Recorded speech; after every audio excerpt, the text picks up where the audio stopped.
Vamos a la carta del apóstol Pablo a los romanos. Hemos iniciado, como saben, el domingo pasado, iniciamos esta serie de predicaciones en la carta a los romanos y hablábamos acerca de la presentación del escritor de esta carta, que es el apóstol Pablo, que la escribió desde Corinto hacia Roma, la ciudad en que él se encontraba en su segundo viaje. En Corinto, él se da cuenta de ciertas cosas que están sucediendo en Roma y decide escribirles una carta, y es esta que nosotros conocemos como la carta del apóstol Pablo a los romanos. Y es ahí donde él trata este tema fundamental del evangelio en sí, de las buenas nuevas de salvación, pero que al mismo tiempo está presentando un punto teológico dentro de esta presentación del evangelio, que es la justificación. El objetivo de él es que cada uno de los que hemos creído en Cristo sepamos que no es por nuestro buen carácter, nuestra buena religiosidad o por nuestras buenas obras que hemos llegado a ser salvos, sino es porque Jesucristo nos justificó en su sacrificio en la cruz del Calvario. Y entonces desarrolla todo este tema desde un inicio en el capítulo 1 hasta el capítulo 16, donde él va presentando cada uno de estos aspectos de la justificación por medio del sacrificio de Cristo, presentándonos como incapaces, presentándonos como los más pecadores y que no podemos hacer absolutamente nada que esté a nuestro alcance para alcanzar la salvación. Y entonces necesitamos la ayuda de alguien más. No es la religión, no son las buenas obras, no es la ética, la moral, no es nada que podamos hacer, sino solamente creer en Jesucristo como nuestro único y suficiente Salvador. A partir de ahí nos lleva en un proceso de crecimiento, de madurez, hasta llevarnos a la glorificación, que es la esperanza más grande que el creyente tiene. Y esto es el hecho de estar por toda la eternidad, frente a frente con nuestro Creador, nuestro Señor y Salvador Jesucristo. Así que ese es el panorama de toda la carta a los romanos. Pero el domingo pasado hablábamos de quién es el portador, y Pablo se presenta como el portador del evangelio. ¿Se recuerdan de eso? Un portador que tiene que ser un siervo, y siervo, dijimos, es un esclavo, alguien que fue comprado en el mercado de esclavos. Alguien que no tiene privilegios, alguien que no tiene nada de derechos que reclamar, solamente responsabilidades que cumplir, ¿sí? Pero también el portador del evangelio, dijimos antes, fue una persona que es apóstol. Y el apóstol no es el haber estado como los 12 discípulos de Jesús que se convirtieron luego en apóstoles de Jesucristo porque estuvieron con él cuando él estaba vivo, estuvieron con él cuando él murió, estuvieron con él cuando él resucitó y vieron con sus ojos que él había resucitado. Esos son los requisitos para ellos. Pero nosotros, en el sentido general, somos apóstoles de Jesucristo, en el sentido de que hemos sido llamados con una misión para cumplir y enviados por el Señor a hacer esto. ¿Cuál es la misión nuestra? Predicar el evangelio de Jesucristo. El portador del evangelio es un siervo, es un apóstol, pero también es uno apartado para el ministerio. Usted ha sido apartado en el sentido de que el Señor compró su vida y Él le puso dentro de su casa, dentro de su familia. Pero también usted es uno apartado porque ha sido santificado por el Señor, tomado desde el montón y puesto aparte para que usted pueda servir en la obra del Señor. El servicio que necesitamos prestar es de predicar las buenas nuevas de salvación. Ahora, el llamado que el apóstol Pablo nos hace en este pasaje es: compartamos el tesoro o el gran tesoro del evangelio que ya tenemos. Y este tesoro que tenemos es para compartir, para regalar, para dar. Esto es lo que el Señor quiere pedirnos a cada uno de nosotros. Si leo la palabra del Señor en Romanos capítulo 1, voy a leer desde el versículo 1, aunque no vamos a tratar nada del versículo 1 ahora, hasta el versículo 7. Dice la palabra del Señor: Pablo, siervo de Jesucristo, llamado a ser apóstol, apartado para el evangelio de Dios, que Él había prometido antes por sus profetas en las santas escrituras, acerca de su Hijo, nuestro Señor Jesucristo, que era el linaje de David según la carne, que fue declarado Hijo de Dios con poder, según el Espíritu de santidad, por la resurrección de entre los muertos, y por quien recibimos la gracia y el apostolado para la obediencia a la fe en todas las naciones por amor de su nombre, entre las cuales están también vosotros llamados a ser de Jesucristo. A todos los que estáis en Roma, amados de Dios, llamados a ser santos, gracia y paz a vosotros, de Dios nuestro Padre y del Señor Jesucristo. Dios bendiga su palabra. Compartamos el Evangelio. Hemos dicho ya, Evangelio significa buenas noticias de salvación para la humanidad por medio del sacrificio de Cristo. Eso es Evangelio, ¿sí? Y Evangelio entonces es algo que el Señor ha puesto en nuestras manos. Si usted va a 2 de Corintios, el capítulo 4, no vamos a ir ahora, pero si usted va a ese capítulo, usted encontrará de que dice la palabra del Señor ahí de que nosotros estamos quebrantados, estamos desquebrajados, estamos casi para derrumbarnos, pero no estamos completamente destruidos. Estamos todavía siendo fortalecidos por el Señor, pero que en este cuerpo mortal, esto que va a desaparecer un día, el Señor ha depositado un gran tesoro en vasos de barro, dice allí el apóstol Pablo. Y esos vasos de barro es nuestro cuerpo débil, es nuestro cuerpo pecaminoso, es nuestro cuerpo que nos induce al mal. Pero el Señor ha depositado un gran tesoro, y este gran tesoro es el Evangelio de salvación para toda la humanidad. Usted no solamente es depositario del Espíritu Santo porque mora en nosotros, sino usted tiene el gran tesoro de Dios para la humanidad. Y ese tesoro es las buenas nuevas de salvación para todo el mundo por medio de Jesucristo. ¿Están conmigo? Amén. Esto es Evangelio. Y usted es el portador del Evangelio, pero para que usted lo comparta con los demás. Así que, en primer lugar, ¿cómo es este Evangelio? Fue un Evangelio, según el versículo 2, un Evangelio que Dios había ya prometido por medio de los profetas, ¿sí? El Señor ya lo había prometido. Es el cumplimiento de lo que Él había ofrecido antes. Si usted va al Antiguo Testamento, profetas no solamente se refiere a los hombres que se pararon frente al pueblo de Israel y promulgaron algo que el Señor les había revelado a ellos. Los profetas para nosotros es el Antiguo Testamento completo, donde el Señor reveló su plan de salvación. Y usted dirá, pero es que en el Antiguo Testamento no aparece Jesucristo.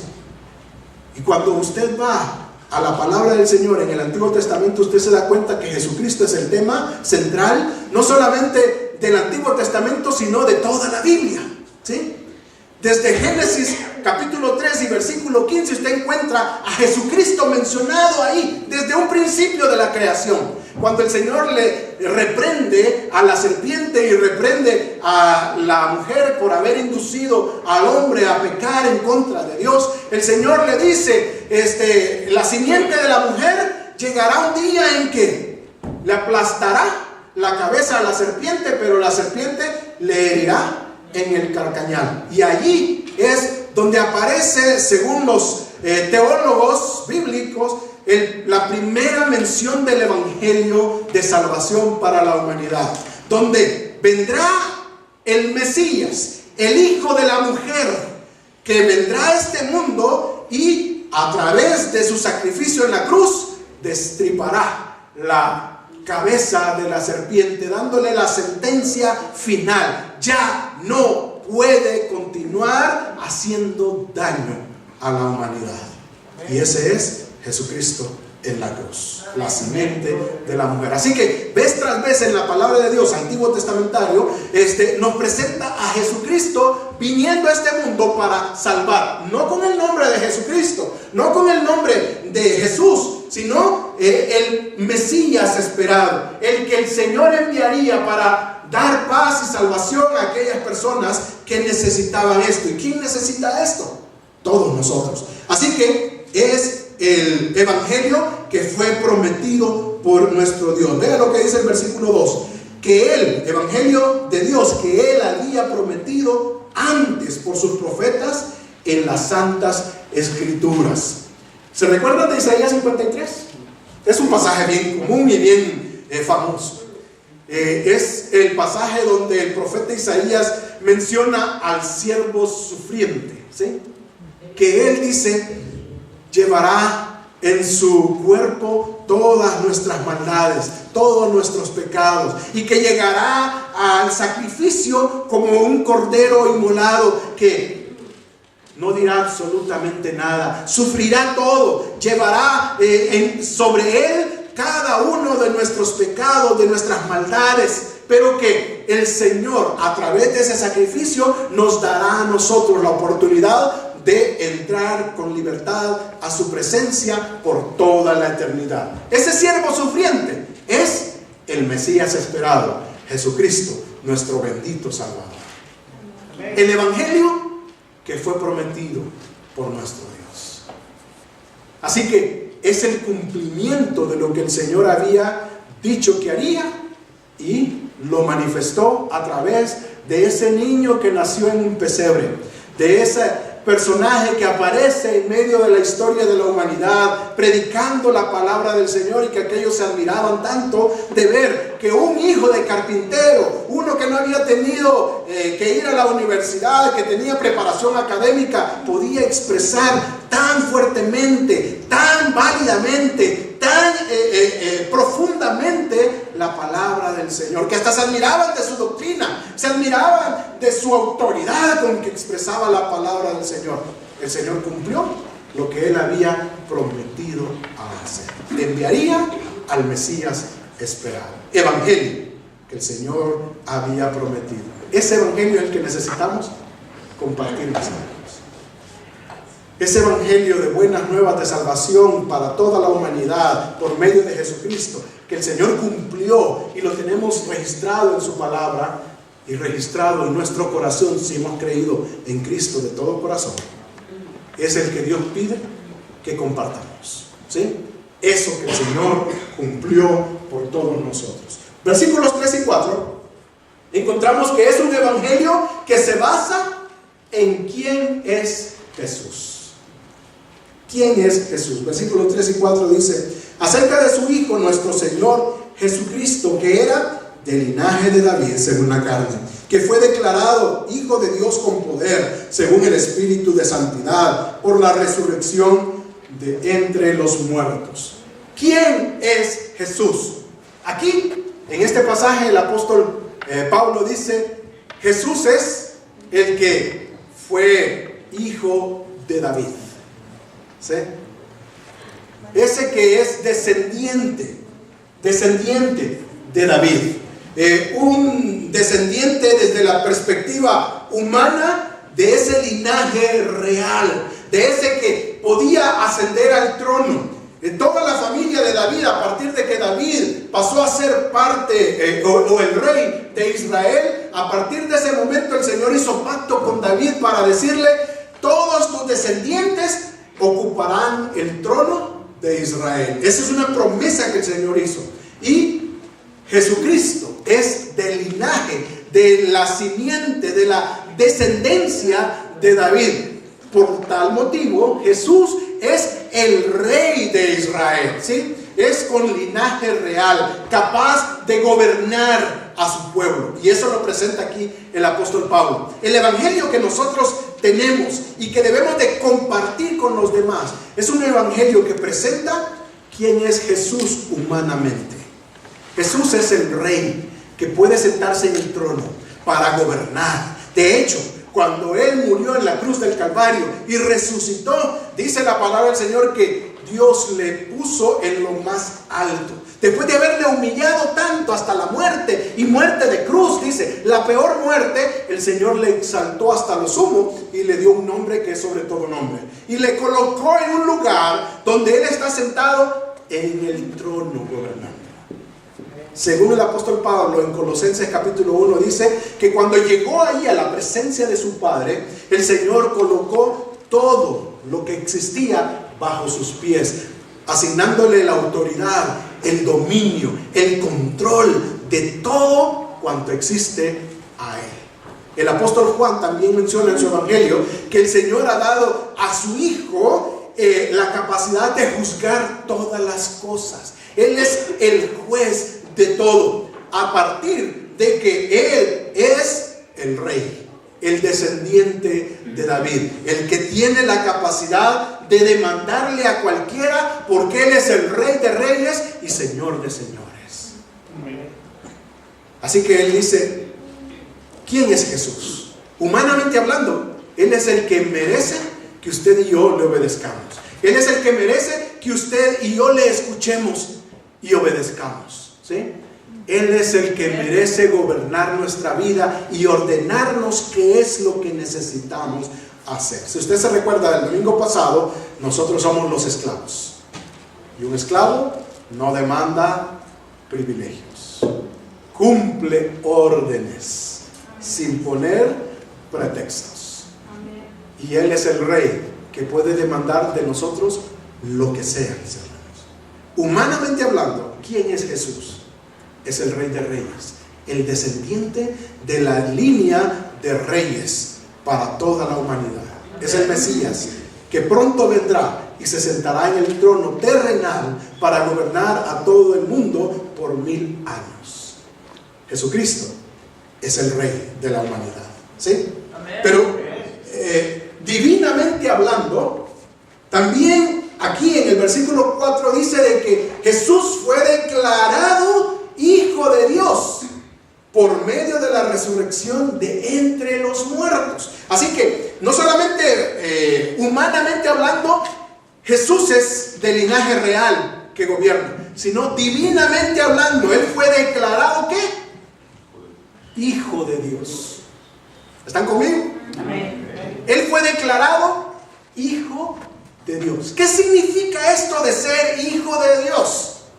Declaración de Hijo de Dios, según la costumbre, la ley judía de los israelitas, era de que a los 12 años de edad aproximadamente, un niño, un varón, podía ser presentado ante la sociedad como el hijo legítimo de esos padres, especialmente del padre de familia, el papá, no la mamá. Es el padre el que toma a su hijo de 12 años, lo presenta ante la sociedad, casi como lo que nosotros hacemos con las quinceañeras, ¿sí? Hacemos hasta una gran fiesta, echamos todo por la ventana, lo que tenemos, lo que no tenemos y nos endeudamos, ¿sí? Para presentar a nuestra niña ya como una señorita ante la sociedad, ¿sí? Pues eso es lo que hacían los israelitas con los hijos varones. Lo que hacían era que a la edad más o menos de 12 años hacían una ceremonia con toda la sociedad para presentar a su hijo varón ya como un hombre, pero también como el heredero de ese padre de todo lo que él tenía, capacidad de toma y decisiones. Era un hombre respetable, era un hombre con capacidad de sostener a su familia, 12 años de edad, ¿sí? Y ahí, en esa ceremonia, el niño de 12 años era declarado hijo de ese padre. Imagínense cómo era antes de los 12 años. Simplemente era alguien que estaba dentro de la casa, pero no era hijo todavía, legítimamente, legalmente. A partir de esa ceremonia de presentarse ante la sociedad, pasaba a ser legítimamente, legalmente, un hijo de ese padre. Aquí la palabra del Señor nos presenta esa presentación legal de Jesucristo. Divinamente hablando, Jesús fue declarado Hijo de Dios, ¿sí? Él fue declarado Hijo de Dios, presentado ante el mundo, ante la sociedad, como el verdadero Hijo de Dios, el que hereda todo lo que su padre tiene, el que tiene la capacidad de hacer todo por su familia, ¿sí? ¿Y qué le hace ser presentado de esta forma, según el apóstol Pablo en ese versículo 4? Por medio de la resurrección de entre los muertos. Cuando Él resucitó, en ese acto de poder de parte de Dios para su Hijo, levantándole desde la tumba de entre los muertos, Él fue presentado como el verdadero Hijo de Dios. Si usted va a los evangelios, Mateo, Marcos, Lucas, Juan, cada uno de ellos presenta desde su propia perspectiva el ministerio de Jesús en la tierra y cuando finaliza a través de su muerte y cómo Él resucita y qué es lo que Él dice después de esto. Pero cada uno registra a su forma lo que ellos pudieron observar, lo que ellos investigaron acerca de Jesucristo, su vida, su persona y su obra en el mundo. Así que ahí encontramos cómo el Señor hizo grandes cosas en este mundo, ¿no es cierto? Vemos que Él sanó enfermos, vemos que Él sacó demonios, vemos que Él levantó a los paralíticos, Él hizo hablar a los mudos, Él hizo un montón de cosas. Y todo estaba apuntando para autenticar que Jesucristo es Dios. Por eso que en los evangelios encontramos milagro tras milagro, milagro tras milagro, portento, demostración del poder de Dios ante la humanidad. Porque lo que se está tratando de hacer es demostrar que ese personaje llamado Jesús, que viene de Nazaret, que es hijo de José y María, que es un carpintero y que quizá nadie le conocía, ese personaje es el Hijo de Dios, a través de demostrar el poder de Dios obrando de ellos. La prueba máxima, o como decimos nosotros, la gota que derramó el vaso, ¿sí?, es la resurrección de entre los muertos. Él no solamente volvió a la vida a varias personas en su ministerio, porque esas personas volvieron a morir. La resucitó, pero volvieron a morir. Y Él no solamente les dio vida después de la muerte a esas personas, sino que Él, en su muerte, Él recobró la vida. Y hasta este momento, Él está vivo, no ha muerto. Esta es la prueba máxima de que Él es el Hijo de Dios. Esa es la presentación de Dios, de su Hijo, diciendo: este es mi Hijo, heredero de todo lo que yo tengo, y es capaz de sostener a toda su familia. Él es presentado ante todo el mundo como el verdadero Hijo de Dios. ¿Qué es el evangelio que debemos de compartir? No es nuestra religión, hermanos.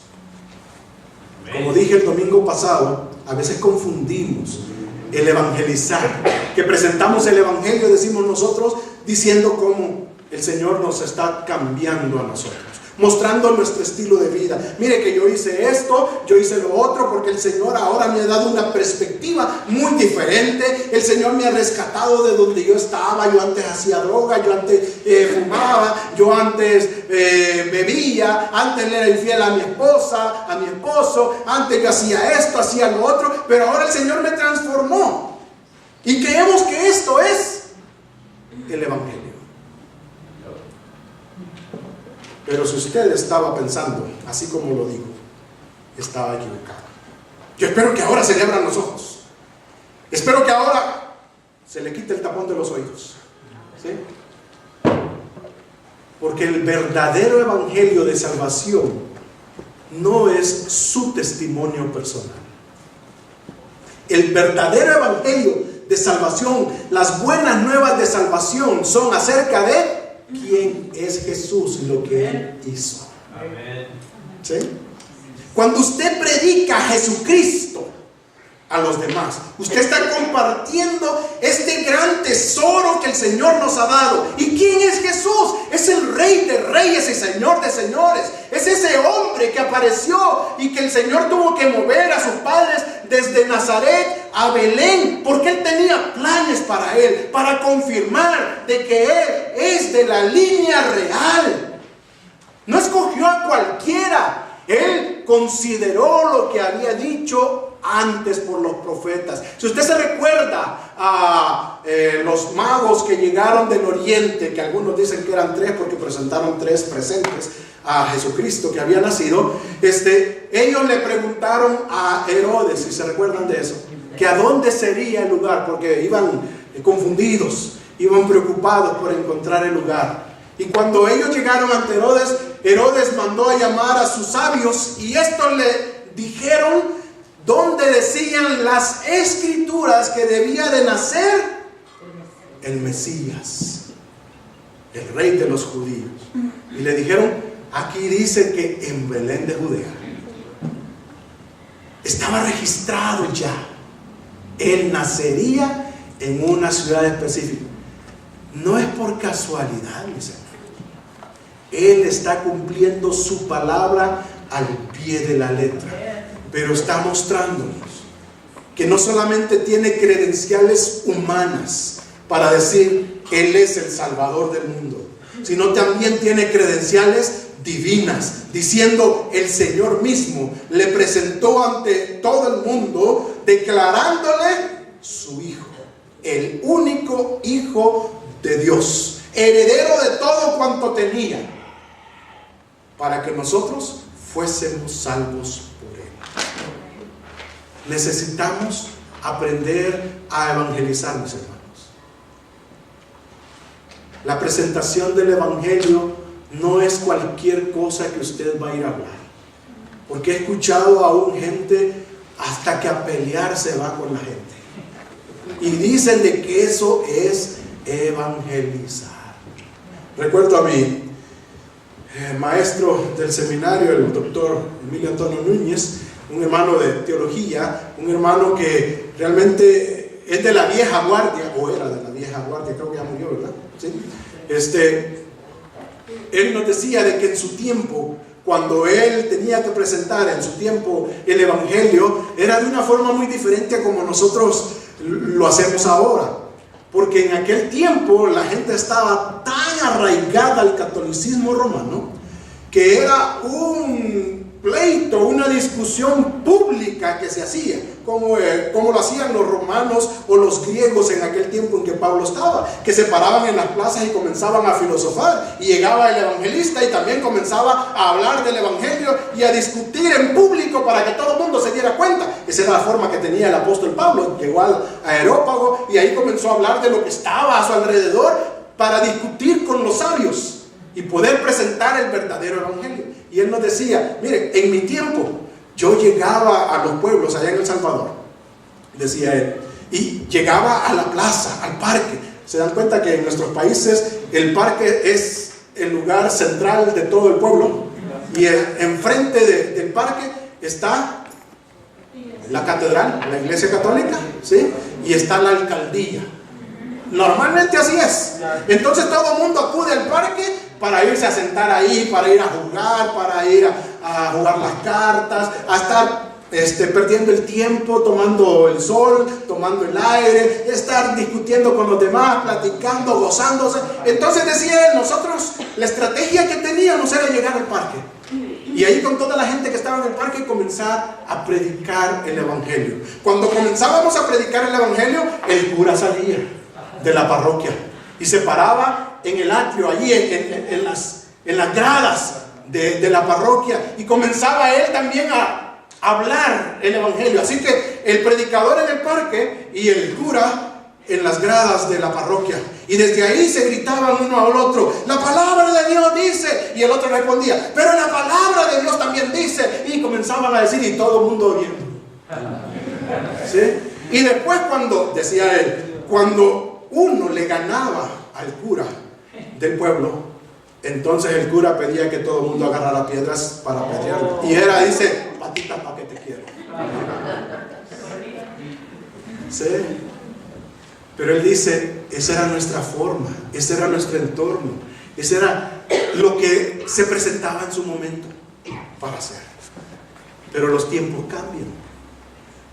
La presentación del evangelio ya no es la misma como Pablo se paraba allá en el Areópago, como mi profesor y muchos predicadores en nuestros países lo hacían. Ahora es mucho más fácil, mucho más personal.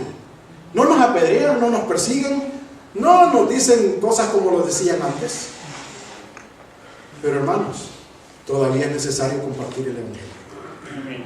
Y evangelio es no decir lo que usted está viviendo. Evangelio es compartir a Jesucristo, su vida, su persona y su obra. ¿Sí? Eso es lo que el Señor nos ha puesto a hacer aquí. Por eso el apóstol Pablo dice que Evangelio es declararle al mundo quién es Jesús, humanamente hablando, pero también divinamente hablando. Él no es cualquier hombre, Él es el Hijo de Dios. Y Él es el que Dios envió a este mundo para salvar al mundo. ¿Cómo lo hizo? A través de morir en la cruz del Calvario, para que todo aquel que en Él cree no se pierda, sino que tenga vida eterna. ¿Sí? Es a través de Cristo que usted y yo y cualquier otra persona en este mundo puede ser salvo de la condenación eterna. No es por hacerse bautista, no es por hacerse un religioso, no es por cumplir ciertos requisitos litúrgicos.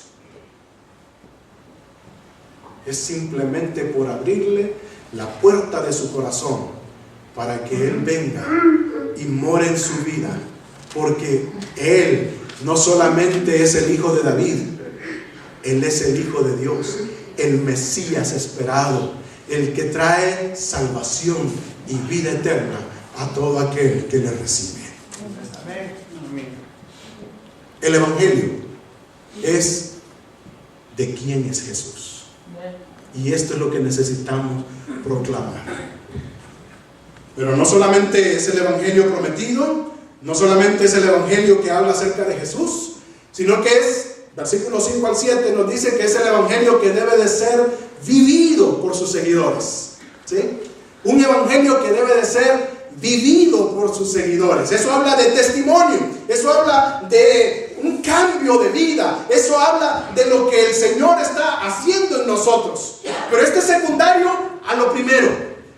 Él es la presentación de todo lo que puede hacer en nosotros. La prueba de esto es cómo yo vivo.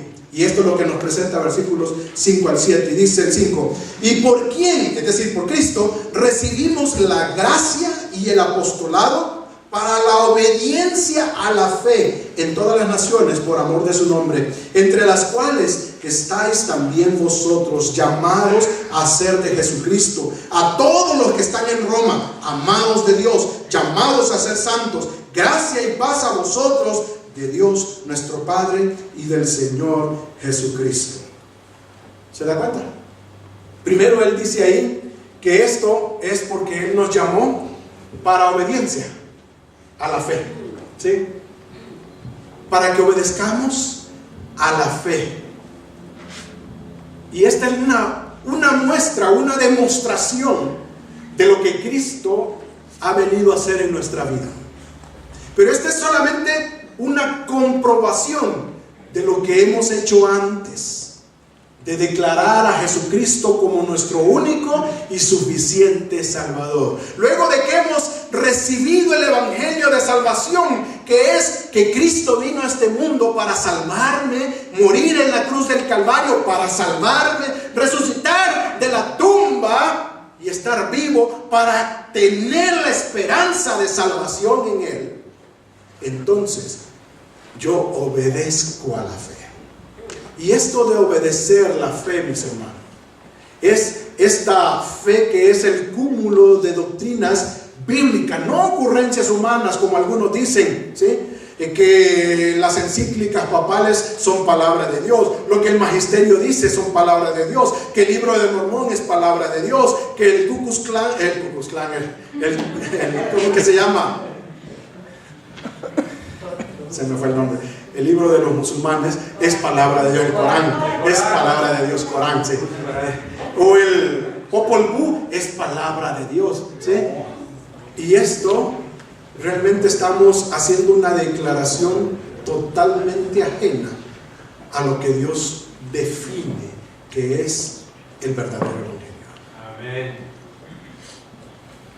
El verdadero evangelio, hemos dicho, es acerca de Jesucristo, su vida, su persona y su obra en la cruz. lo que nos da la salvación. Y cuando hablamos de esta fe, habla acerca de todo eso que dice la palabra de Dios acerca de Él. Y es esa obediencia a la palabra de Dios. Algunos dicen hay que respetar y guardar los 10 mandamientos. Y hay doctrinas ahora que piden esto a sus congregaciones. Hay que guardar los 10 mandamientos y hay que aferrarnos a cumplir la ley. Esa es una ley para los judíos, no para la iglesia.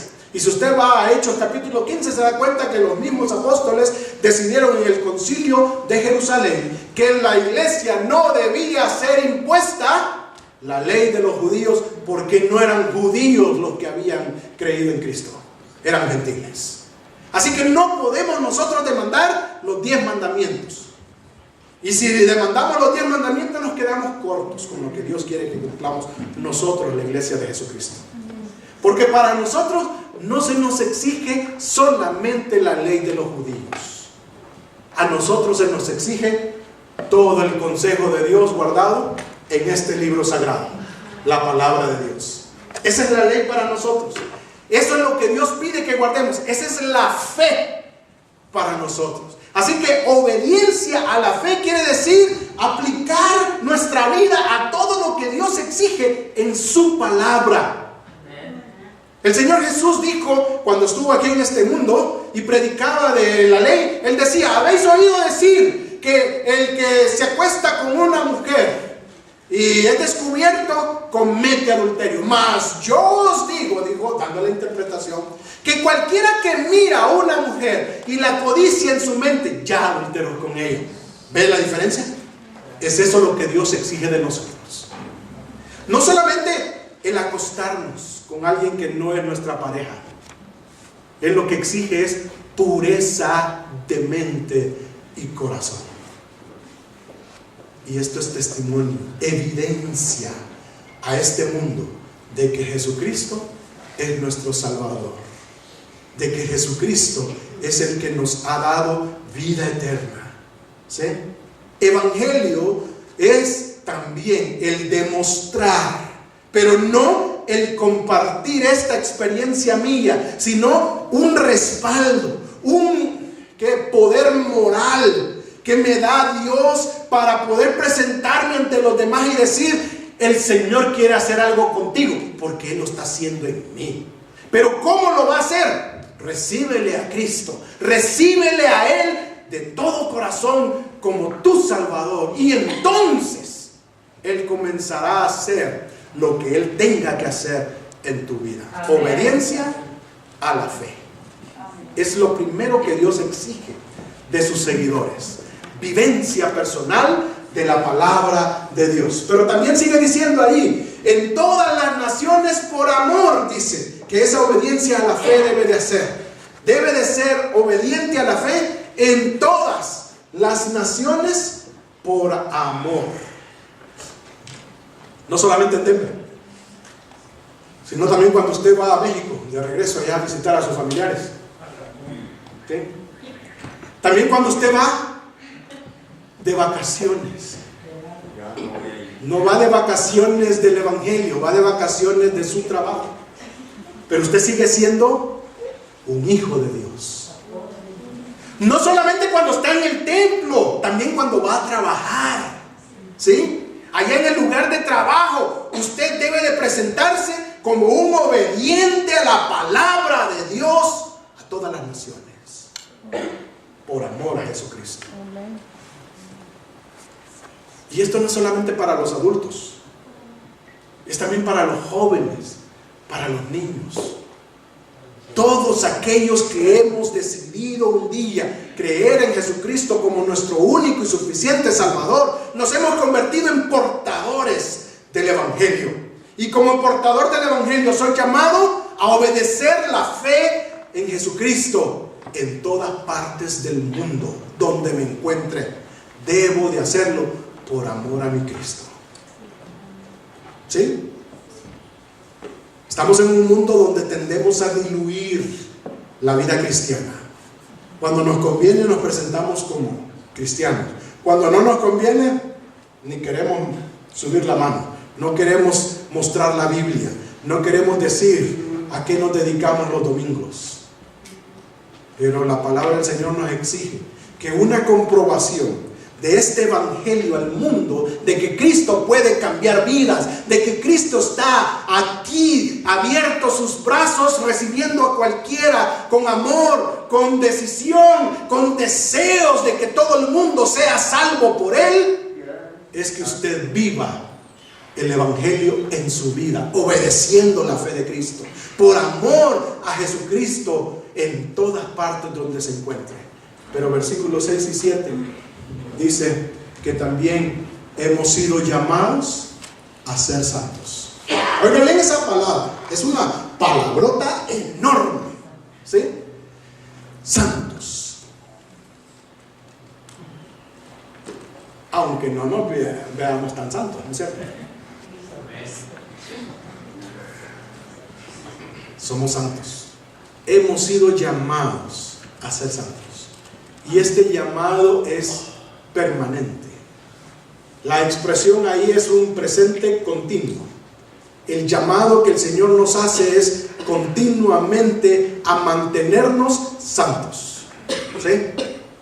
Así como usted, espero yo que así sea, se baña el domingo, pero también se baña el lunes, ¿no es cierto? No. De vez en cuando, depende cómo esté el clima.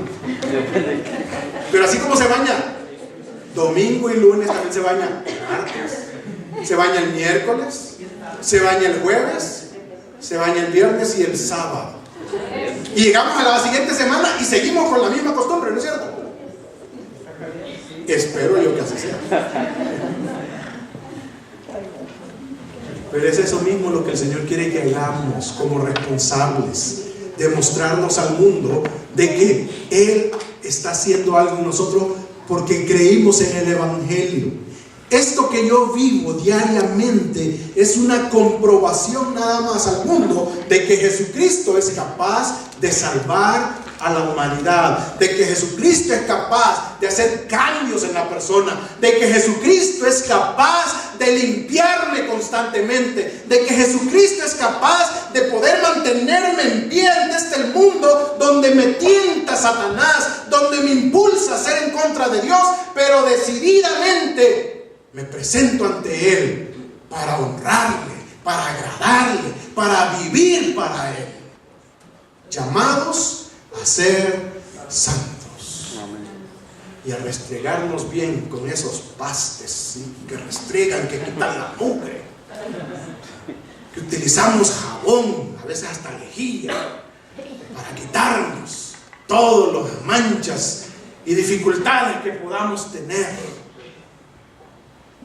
Con esa responsabilidad, vivir la vida cristiana, porque usted ante este mundo es llamado a ser santo, puro, declarado pertenencia de Dios, alguien que está en este mundo para mostrarle que solamente Jesucristo puede hacer esta obra de cambio, de transformación en las personas.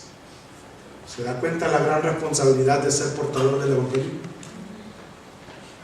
No podemos vivir la vida loca de Ricky Martin.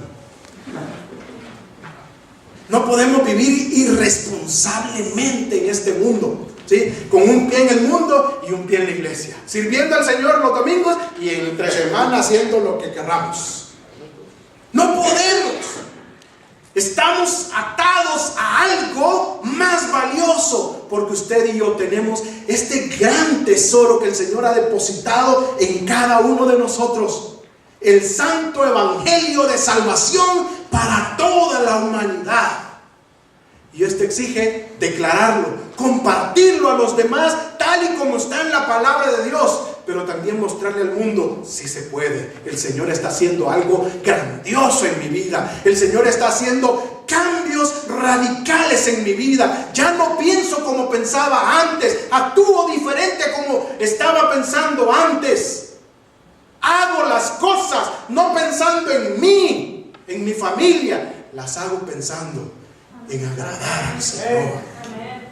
Me esfuerzo por no cometer los errores que antes hacía, porque quiero glorificar a Dios. Porque este barro, este vaso de barro, mi cuerpo pecaminoso, sostiene este gran tesoro que el Señor ha puesto en mí: el Evangelio de salvación en Jesucristo. Así que, mi hermano, no me diga que no puede usted evangelizar. No me diga que usted no puede compartir este gran tesoro que Dios ya ha puesto en usted. No me diga que usted es débil y que no puede presentarse ante este mundo como lo que Dios está haciendo en su vida. El Dios Todopoderoso ha puesto su Santo Espíritu en usted para que usted no tenga ninguna excusa. Amén. El Señor Jesús, antes de irse de este mundo, le dijo a sus discípulos: pero recibiréis poder cuando haya venido sobre vosotros el Espíritu Santo, y habiéndolo recibido, me seréis testigos en toda Jerusalén, en toda Judea, en Samaria y hasta lo último de la tierra. Usted no está solo en este mundo. Tiene al Consolador, al Paracletos, al Espíritu Santo que mora en usted, que le ayuda a hacer lo que Dios exige de nosotros. No por la capacidad personal, sino porque contamos con el Dios Todopoderoso que vive en nosotros y que está haciendo esa transformación nuestra desde adentro hacia afuera, para mostrarnos a este mundo de que sí se puede creer en Cristo y vivir glorificándole a Él. Hermanos, el tesoro que tenemos no es para irlo a enterrar como los piratas, irlo a esconder a una isla lejana, deshabitada, y dejarla allí. El tesoro que Dios nos ha dado no es para despilfarrarlo y malgastarlo en cosas que no debemos. El tesoro que el Señor nos ha dado es para compartir de persona a persona y darles la oportunidad a todos aquellos que están a nuestro alrededor de que tengan la vida eterna por medio de Jesucristo. No para que usted le diga: mira, haz como yo, porque el Señor lo que hizo en mí es esto, esto y esto, y Él lo puede hacer en ti. Sí, es una buena forma de iniciar una plática, pero ese no es el Evangelio. El Evangelio es decirle: Jesucristo vino a este mundo para mostrarnos que nosotros no podemos solos. Tú y yo somos pecadores. No podemos hacer absolutamente nada que nos salve. Por muy buenos que seamos, por muy moralistas que seamos, por muchas buenas obras que hagamos, no podemos alcanzar salvación por nosotros mismos. Amén. Por esto necesitamos, y tú necesitas creer en Cristo. Porque la palabra de Dios dice que Dios envió a su único Hijo a este mundo para que todo aquel que en Él, en Jesucristo, crea, no se pierda, sino que tenga vida eterna. Tú necesitas creer en Cristo. Tú necesitas tomar decisión y aceptar a Jesucristo como tu único y suficiente Salvador. Si tú no lo haces, la palabra de Dios dice que ya estás condenado, que lo que te espera al final de tu vida es ir al infierno. Y necesitas tomar decisión. ¿Quieres salvarte de la condenación eterna? Necesitas abrir la puerta de tu corazón, invitar a Cristo a venir a morar a tu corazón y hacerle a Él tu único y suficiente Salvador. Porque todo aquel que cree en su corazón y confiesa con su boca que Jesús es el Señor, será salvo. Necesitas tomar decisión. Luego que usted le ha preguntado, ¿deseas hacer esa decisión? Entonces usted puede sacudir sus manos y decir, ya te abrí la puerta del cielo. Ya tú puedes decir que no tienes excusa. Ya escuchaste lo que Dios tiene preparado para ti. Pero si se da cuenta, no le hablé de cómo el Señor está trabajando en mi vida.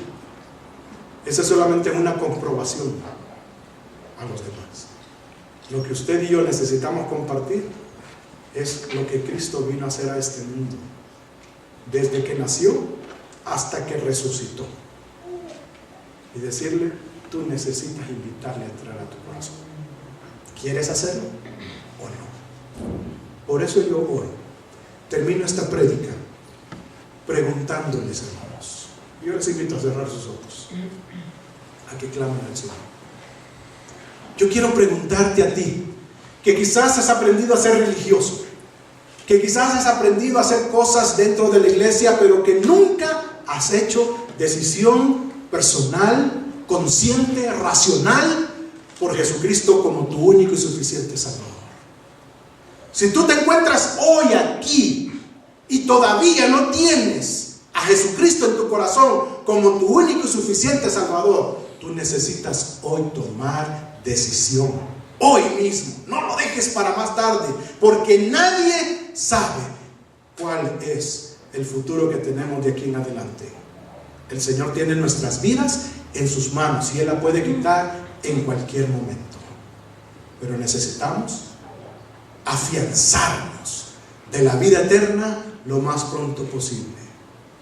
Si hay alguien entre nosotros que jamás ha hecho decisión por Cristo, jamás le ha abierto la puerta de su corazón a Jesucristo para que Él sea su único y suficiente Salvador, yo le animo a que hoy lo haga y que me lo indique levantando su mano ahí donde está y que la vuelva a bajar, porque así me doy cuenta para poder orar por usted. Si hay alguien entre nosotros que hoy desea entregarle su vida a Jesucristo y reconocerle como su único y suficiente Salvador, yo le invito a que levante su mano ahí donde está y que la vuelva a bajar. Solamente quiero orar por usted para que el Señor venga a morar a su corazón, venga a transformar su vida y hacer lo que Él ha prometido hacer en cada uno de aquellos que decidimos creer conscientemente, racionalmente en Jesucristo como nuestro único y suficiente Salvador. Pregunto por última vez, ¿habrá alguien entre nosotros que desea hacer esta decisión? Le invito a que levante su mano ahí donde está para poder orar por usted. ¿Habrá alguien? Bien. Gracias, Señor, te doy, porque nos das esta oportunidad de abrir la puerta al cielo, Señor, para todos aquellos que desean entrar con libertad ante tu presencia, Señor. Nos das este recurso, Señor, para hacerlo, de compartir tu evangelio, de expresarle a aquellos que todavía no te conocen que solamente en tu Hijo Jesucristo hay salvación de la condenación eterna. Pero necesitamos tomar decisión. Ruego, Señor, por aquellos que han escuchado tu palabra hoy y que jamás han hecho decisión por tu Hijo Jesucristo para ser su único y suficiente Salvador, que puedan hacerlo lo más pronto posible, Señor. No les dejes tranquilos. Obra a través de tu Espíritu Santo, Señor. Toca sus vidas. Hazles entender que necesitan, Señor, reconocerte y abrir la puerta de su corazón a ti, Señor. Ayúdanos a mostrarnos ante ellos con amor, con compasión, misericordiosos, pero también siendo responsables, Señor, de vivir una vida acorde a tu palabra, obedeciendo la fe, pero también, Señor, por amor a ti y también viviendo en santidad para ti, Señor. Ayúdanos. Lo rogamos en el nombre de tu Hijo Jesucristo. Amén. Que nos bendiga, hermanos. Estamos despedidos.